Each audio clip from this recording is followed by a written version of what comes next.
gisurok kelentai gisungkien ngila perlu hado lai kosan hado sau kokor tengka hakane konsumsi ya kalau kero ka mobe ka nomspong ka tersa bakam tak terter nya senabor gisurok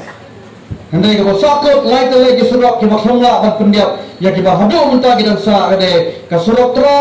ka surok pedang senam bat ka surok kre kacing sakot jangine gisurok ade nomor hakati ka por ka don ke ciyakot ke NOC bagi dorbar senang ki ai ya ke company bisna ya ke saya ke sulok highway kadang sa ke NOC tungki bayar ke ni sulok ki pengenkam gini kali tungki company bahaya banyak kit cungkit ternyata kada ngimna bisna ya ke ni sulok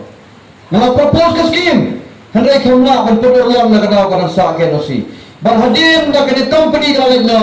ki skim la so ban perang nama kalacan ke election de tamna kada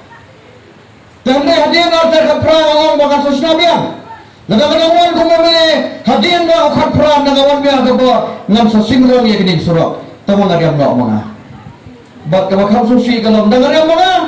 Kini ko surok ni sa kamrian kumniya matalais nam siteng. Kim dan muna repair tang sibul siya karong mansing ko.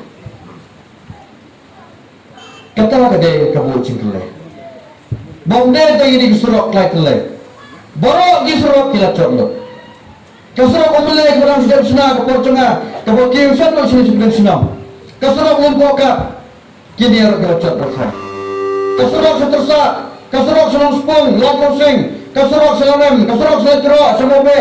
berkah kelacak klaim dan cing repair haki di galas dan sistem di balik no sekali kedai kain cengya kapal hap ini kerana ini nagalim juga pensi dan lain terlain di senang kita mempercuai upaya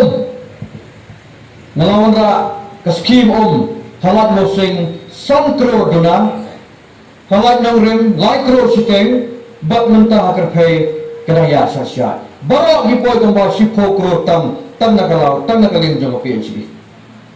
nagaling water resource ginasna giteres kicakarya salaw wa lamba rang singkham nawa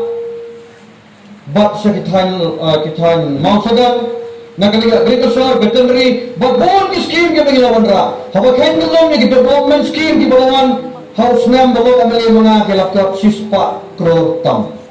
na paro tikini baro kide kichimun to ke bangi ngelayo haga por ke chulong ni